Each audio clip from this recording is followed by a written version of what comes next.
मेरे पास एक दंपति मिलने आए। पति ने खूब दान किया है। पत्नी उनके पति के संबंध में प्रशंसा कर रही थी। यही तो हमारा धंधा है, पति पत्नी की प्रशंसा करता, पत्नी पति की प्रशंसा करती, ऐसे सब पारस्परिक लेन देन चलता। पत्नी प्रशंसा कर रही थी कि मेरे पति बड़े धार्मिक, आपको शायद पता भी ना हो कि उन्होंने ₹1,00,000 का दान किया। पति ने जल्दी से उसको हाथ मारा कि लाख, 1,10,000। वो 10,000 चूक गई। मैंने पूछा, ये तो ठीक 1,00,000 या 1,10,000, मगर इसके पीछे चोरी कितनी की है? वो तो नाराज हो गए। वो तो फिर दोबारा नहीं आए, क्योंकि वो आए थे मुझसे सुनने कि मैं उनको एक प्रमाण पत्र दूं कि आप महादानवीर हैं। वो मेरे पास लाए भी थे अपनी एक किताब, जिसमें उन्होंने और महात्माओं के प्रमाण पत्र इकट्ठे किए हुए थे कि फला महात्मा ने ऐसा कहा, फला महात्मा ने ऐसा कहा। वो इसी के लिए आए भी थे। इतना ही प्रयोजन था उनका कि मैं 2 शब्द कह दूं, लिख दूं उनकी किताब पर। वो सज्जन जैन हैं और इरादा रखते हैं कि अगले कल्प में पहले तीर्थंकर होंगे। मुझे चिट्ठी लिखी थी आने के पहले, तो उसमें यह लिखा था कि मेरी सारी योजना एक ही है कि जब अगली सृष्टि होगी तो मैं पहला तीर्थंकर। उसके लिए मैं सब तरह के तप कर रहा हूं, व्रत कर रहा हूं, दान कर रहा हूं। मैंने इसलिए उनको बुला भी भेजा था कि जरा देख तो लूं पहला तीर्थंकर अगली सृष्टि में कौन होने जा रहा है। वो 1,10,000 दान किए, खूब सस्ते तीर्थंकर होना चाहते हो। मैंने उनसे पूछा, चोरी कितनी की थी? ये लाख आए कहां से? ये किस अपराध के कारण दान करना पड़ा? वो तो बेचैन हो गए। वो तो आए थे प्रमाण पत्र लेने। उनको तो पसीना आने लगा। मैंने कहा, उस संबंध में कुछ कहें कि लाख आए कहां से? लेकर आए थे जब पैदा हुए थे? लाए तो नहीं थे, यहीं किसी से छीने झपटे होंगे। कितने छीने झपटे थे? क्योंकि ऐसा मुझे नहीं दिखाई पड़ता कि तुमने जितने छीने झपटे थे पूरे दे दिए होंगे। नाराज है, फिर दोबारा नहीं आए। सच की चोट सहने की हिम्मत नहीं होती। दरिया सांचा सूरमा सहे शब्द की चोट, लागत ही भाजे भरम निकस जाए सब खोट। ये सब हमारे दान पुण्य रुस्बतें हैं। मैंने सुना एक महिला ने एक मंत्री को फोन किया और बोली, कुछ सप्ताह पहले मैं आपके पास सोई थी। मैं आपको ब्लैकमेल नहीं कर रही हूं, लेकिन क्या आप मेरे घर एक फ्रिज भिजवा सकते? मंत्री महोदय ने बहुतेरा सोचा, लेकिन उन्हें कुछ भी याद नहीं आया कि यह औरत कौन है। फिर भी गले में पड़ी बला उतारने के लिए उन्होंने उसे एक फ्रिज भिजवा दिया। वक्त के साथ महिला की मांगें बढ़ती चली गई। कभी वह कीमती हार की फरमाइश करती, कभी 2-4 हजार रुपए नगद की। आखिर जब एक दिन उसने मोटर कार की मांग की तो मंत्री जी ने तंग आकर पूछ लिया कि आप आखिर हैं कौन और मेरे साथ कहां और कब सोई थी? महिला ने उत्तर दिया, 3 महीने पहले विज्ञान भवन में एक सम्मेलन हुआ था। आप और मैं साथ साथ बैठे थे। एक निहायत बोर भाषण के दौरान आप भी बैठे बैठे सो गए थे और मैं भी सो गई थी।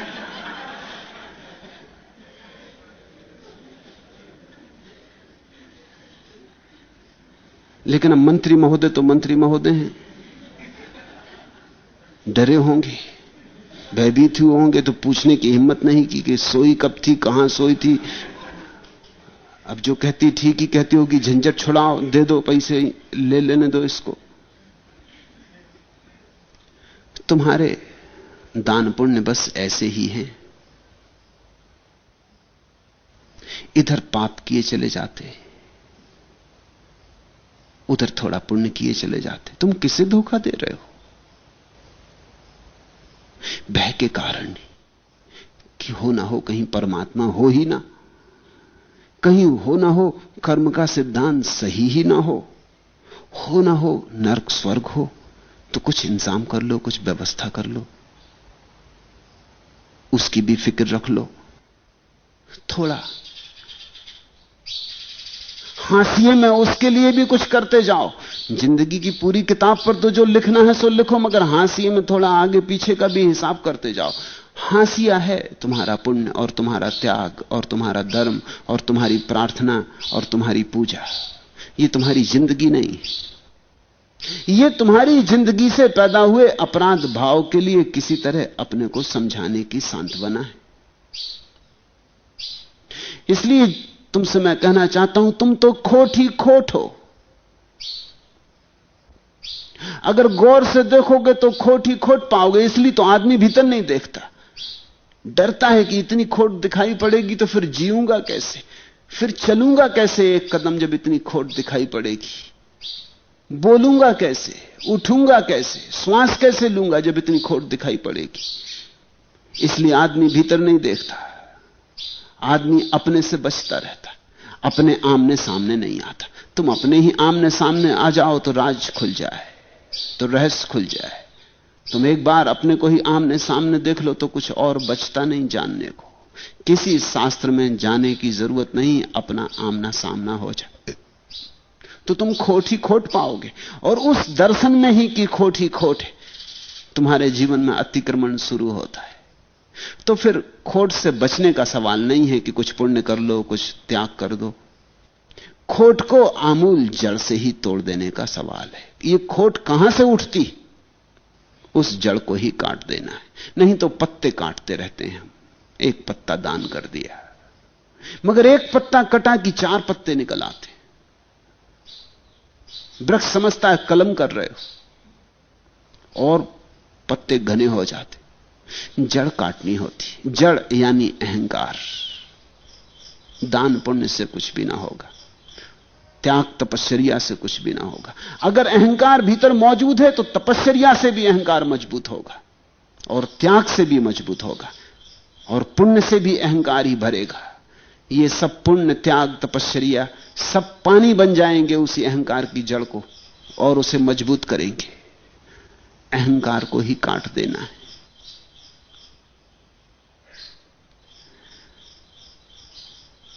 सभी कटक सूरा नहीं, कटक माही कोई सूर। दरिया पड़े पतंग ज्यों जब बाजे रणतूर। फौज में सभी सैनिक बहादुर नहीं होते, सभी कटक सूरा नहीं। कटक माही कोई सूर। बड़ी बड़ी फौजों में कभी एकाध कोई सूरमा होता है। किसको कहते हो सूरमा, किसको कहते बहादुर? हजारों लाखों की भीड़ में कभी कोई एकाध आदमी धार्मिक होता है। करोड़ों में कभी कोई एकाध आदमी इतनी हिम्मत करता है मिटने की, विसर्जित होने की, शून्य हो जाने की। किसको कहते हैं दरिया सूरमा? दरिया पड़े पतंग ज्यों जब बाजे रणतूर। जैसे दिया जले और पतंग दौड़ के आग में उतर जाए कि जब रणभेरी बजे तो भय ना उठे और सूरवीर युद्ध में पहुंच जाए। ऐसा हुआ। बुद्ध एक गांव में ठहरे थे। उस गांव का बड़ा प्रसिद्ध हाथी था राजा का। वो बूढ़ा हो गया था। सारी राजधानी उस हाथी को प्रेम करती थी। उसमें बड़े गुण थे, बड़ा बुद्धिमान था और उसकी बड़ी जीवन की यश गाथाएं थी। बड़े युद्ध उसने लड़े थे और बड़े युद्ध उसने जीते थे और राजा को उसने अनेक अनेक कठिनाइयों में युद्ध के मैदान पर बचाया था। राजा पर उसकी बड़ी बड़ी सेवाएं थी, तो उसकी बड़ी प्रतिष्ठा थी नगर में। वो एक दिन गया था तालाब पर पानी पीने और कीचड़ में फंस गया। बूढ़ा हो गया था, शिथिल गात, निकल ना सके। जितनी चेष्टा करे निकलने की कीचड़ से उतना फंस जाए। अब हांसी बजनी घबरा के बैठ गया कीचड़ में। राजा महल खबर पहुंची। उस हाथी का जो बूढ़ा महावत था वो तो कभी का अवकाश प्राप्त हो गया था। नए महावत भेजे गए। उन्होंने उसे बड़े भाले छोंके, उसे बड़ा सताया, निकालने की कोशिश की, लेकिन बूढ़ा तो वैसे ही बूढ़ा था। इनकी चोट और मारपीट में और शिथिल हो गया, मरणासन हो गया और कीचड़ में गिर गया। निकलने का कोई उपाय ना दिखाई पड़े। फिर तो स्वयं राजा गया।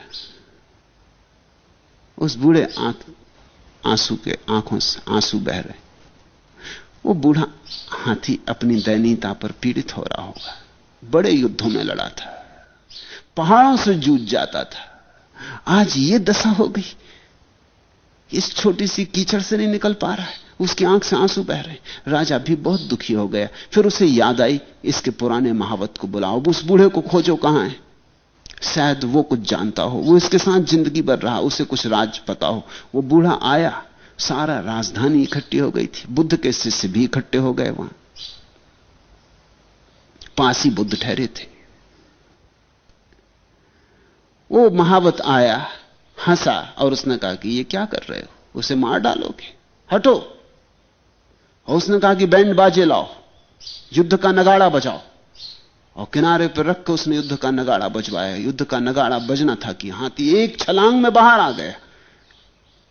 एक क्षण की देर ना लगी। सूरमा था। उस क्षण में भूल गया, जब नगाड़ा बजा कि मैं बूढ़ा हूं, भूल गया कि कमजोर, फिर जवान हो गया। हम उतने ही जवान होते हैं जितनी हमारी हिम्मत होती। हम उतने ही युवा होते हैं जितनी हमारी हिम्मत होती। हिम्मत से आदमी बूढ़ा होता है, युवा होता। उसके साहस पर चोट लगी। ये तो उसने कभी सहा ही नहीं था। युद्ध के बाजे बज जाएं और वो रुका रह जाए। वो मर भी गया होता तो शायद निकल आता कीचड़ से। बुद्ध के शिष्यों ने आके बुद्ध को कहा, भगवान एक अपूर्व चमत्कार देखा। बुद्ध ने कहा, अपूर्व कुछ भी नहीं, तुम में भी मेरी पुकार सुनकर वे ही निकल पाएंगे जो सूरमा है। यही तो मैं भी कर रहा हूं, ना समझो। तुम कीचड़ में फंसे हो और मैं रणभेरी बजा रहा हूं। तुम में से जो हिम्मतवर है, जिनमें थोड़ी सी भी क्षमता है साहस की, वो निकल आएंगे, वो चुनौती को स्वीकार कर लेंगे। सबही कटक सूरा नहीं, कटक मां ही कोई सूर। दरिया पड़े पतंग ज्यों, जब बाजे रंतूर।